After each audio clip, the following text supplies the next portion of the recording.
Randy Houser has come a long way since writing the hit Honkeytonk Badonkadonk, which was featured on Trace Adkins' 2005 album Songs About Me.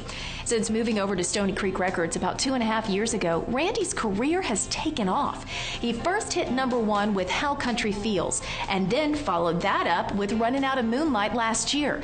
Now he's celebrating again with Goodnight Kiss, a track he wrote with Jason Sellers and Rob Hatch.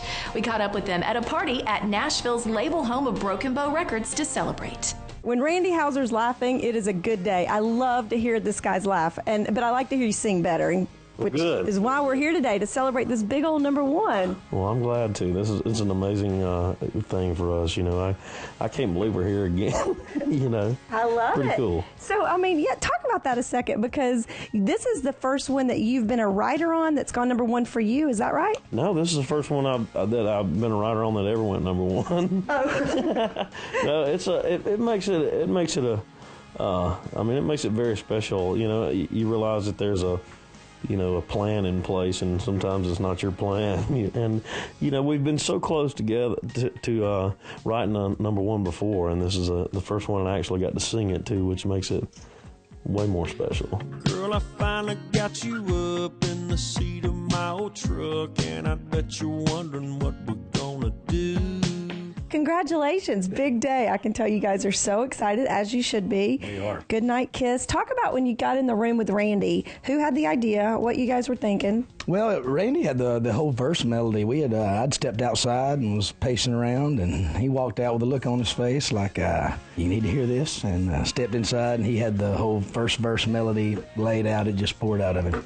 So at that point, we knew we had something special, so we called in the big guns over here, and he showed us how to close the deal. Made coffee. So you guys had I made coffee. Got us another hit.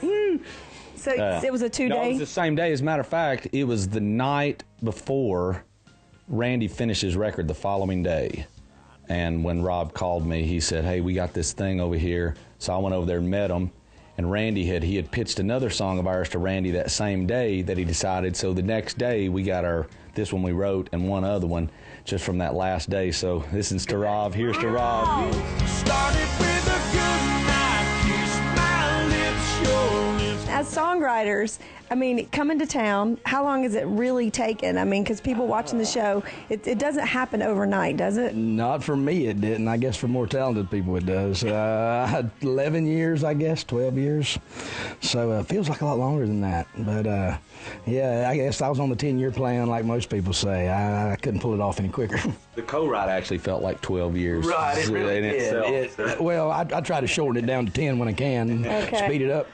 But it was a long ride? No, it wasn't. Okay. It was a pretty quick day, actually. It's never a long ride with these guys. We hang out and talk trash, and that day we got lucky. I don't wanna wait. Talk a little bit about when you guys got in the room, and they said you had the melody. It just kind of oozed out. Rob was outside, came back in, and you had it. Well, I don't know. I mean, I think it was one of those things that did kind of.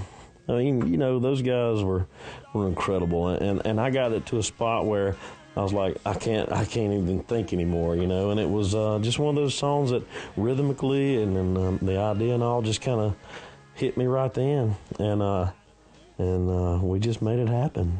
That was probably the most productive day I've ever had making music. I mean, we wrote Goodnight Kiss that day, and also that's the day that I heard Runnin Outta Moonlight for the first time, and that was also the first time I heard what's the other song? There's another song on there.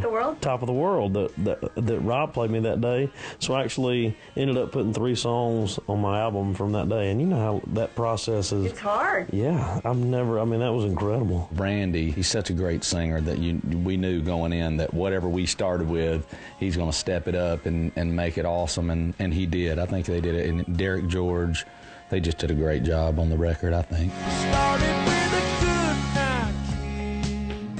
Jason, I always mess with Jason because I was a big fan of his album that he put out back about 35 years ago. It's just a matter of time. We're 562 weeks into this single, so y'all get on with it. there's more people out there and more crew and my, everything's bigger. But still, I mean, there's still that we ride on a bus, we get there, we set up and play and give everything we got to them every night. And it never mattered to me if it was 15 people or, now there's 20,000 on this tour that we're playing right now with Brad Paisley. And it is, I am having to learn how to reach that many people. There's a difference. I mean, there's a big difference in trying to figure out how to, it's tough. Crowd to an arena. Yeah, but the thing that's the same is there's still 110% heart coming off the stage. It's not all choreographed and all. We're giving, we're just doing our thing, and we're trying to still carry a little bit of what we come from as sort of the bar band days, and still share that experience with 20,000 people, and that's kind of what we do. We have to take another short break, but there's still plenty more ahead, so don't go away. We've got one of country music's supergroups coming up next.